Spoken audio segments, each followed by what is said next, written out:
Hello বন্ধুরা, বরাবরের মতো বাংলা অনলাইন টিপস চ্যানেলে আপনাদের সবাইকে স্বাগত জানাই। এবার একটি দারুণ সুখবর নিয়ে হাজির হয়েছি এই ভিডিওতে। রাজ্যের ব্লক অফিসে কর্মী নিয়োগের বিজ্ঞপ্তি প্রকাশ করা হয়েছে, যেখানে মহিলা পুরুষ সকলেই যোগ্যতার ভিত্তিতে আবেদন করতে পারবেন। বিজ্ঞপ্তি অলরেডি প্রকাশ হয়ে গিয়েছে। যে সমস্ত প্রার্থীরা নিয়োগের ক্ষেত্রে আবেদন জানাতে আগ্রহী হবেন তারা অবশ্যই ভিডিওটি শেষ পর্যন্ত দেখবেন। এখানে কিন্তু মাসিক বেতন হিসেবে ভালো রকমেরই টাকা দেওয়া হবে। 12,500 টাকা করে কিন্তু এখানে মাসিক সাম্মানিক দেওয়া হবে। তো ভিডিওটি স্কিপ করবেন না, শেষ পর্যন্ত দেখতে থাকুন। এবং আমাদের চ্যানেল বাংলা অনলাইন টিপস এর নতুন দর্শক হলে চ্যানেলটিকে সাবস্ক্রাইব করে পাশে থাকবেন। এই ভিডিওতে আরো বিভিন্ন তথ্য, যেমন বয়স সীমা কতর মধ্যে হতে হবে, কারা কারা আবেদন করতে পারবেন, আবেদন করতে গেলে যোগ্যতা কত লাগবে, সমস্ত কিছু আলোচনা করব। তো আসুন ভিডিওটি শুরু করি। এই হচ্ছে সে অফিসিয়াল নোটিশটি, যেটি office of the sub divisional officer, সদর কৃষ্ণনগর, নদিয়া থেকে পাবলিশ করা হয়েছে। তো কি রয়েছে এই নোটিশের মধ্যে আমরা ধাপে ধাপে আলোচনা করে নেব। প্রথমে আলোচনা করব কোন পদের জন্য এখানে বিজ্ঞপ্তি চাওয়া হয়েছে, বিজ্ঞপ্তি প্রকাশ করা হয়েছে। তো এখানে BLF, তো ব্লক লেভেল ফ্যাসিলিটেটর, এই পদের জন্য কিন্তু আবেদন চাওয়া হয়েছে। তো ব্লক লেভেল ফ্যাসিলিটেটর পদের জন্য আবেদন করতে হবে আপনাদের। এখানে ভ্যাকান্সি রয়েছে একটি। লোকেশন অফ দ্য ভ্যাকান্সি হচ্ছে নবদ্বীপ ডেভেলপমেন্ট ব্লক। এই নবদ্বীপ ডেভেলপমেন্ট ব্লকে কিন্তু ভ্যাকান্সি রয়েছে। এখানে বয়স সীমা কতর মধ্যে হতে হবে, তো বয়সের ক্ষেত্রে কিন্তু এখানে প্রার্থীদের অবশ্যই 25 থেকে 60 এর মধ্যে বয়স হতে হবে।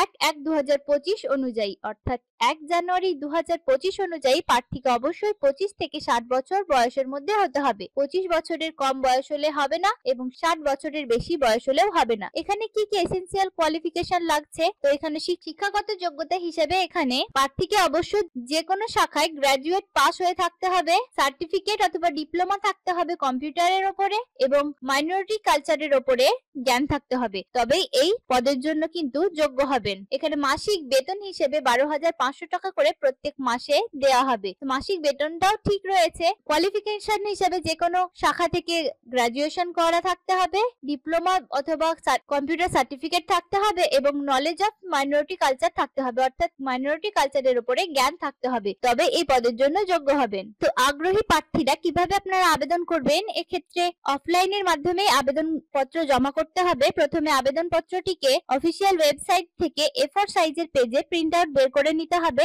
এরপর প্রিন্ট আউট করে সেটিকে নির্ভুলভাবে পূরণ করতে হবে। পূরণ করা হয়ে গেলে এটি আবেদন পত্রটি কিছু ডকুমেন্টস এর সঙ্গে একটি খামের ভিতর ভরতে হবে এবং খামটিতে অবশ্যই পদের নাম ও ঠিকানা উল্লেখ করতে হবে। সবশেষে আবেদন পত্রটিকে একটি ঠিকানায় পাঠাতে হবে। তো কোন ঠিকানায় পাঠাবেন, এখানে নোটিশে উল্লেখ করা রয়েছে office of the sub divisional officer, সদর কৃষ্ণনগর, নদিয়া। এই ঠিকানায় আপনাদেরকে আবেদন পত্রটি জমা করতে হবে। তো আবেদন পত্র জমা করার এখানে তারিখ হচ্ছে 9 এপ্রিল 2025 বিকেল 5টা থেকে বিকেল 5টায়, অর্থাৎ এখনো কিন্তু হাতে অনেকটাই সময় রয়েছে। যারা যোগ্য তারা কিন্তু অবশ্যই 9 এপ্রিল 2025 এর মধ্যে আবেদন পত্রটি জমা করে নেবেন। এখানে কি কি আবেদন পত্রের সঙ্গে জমা করতে হবে, আবেদন পত্রের সঙ্গে কি কি জেরক্স কপি জমা করতে হবে সেটিও কিন্তু উল্লেখ করা রয়েছে। তো এখানে বলে দেওয়া রয়েছে, প্রথমত পাসপোর্ট সাইজের 2 কপি রিসেন্ট ছবি লাগবে, প্রার্থীদের শিক্ষাগত যোগ্যতা সমস্ত ডকুমেন্ট দিতে হবে, বয়সের প্রমাণপত্র দিতে হবে,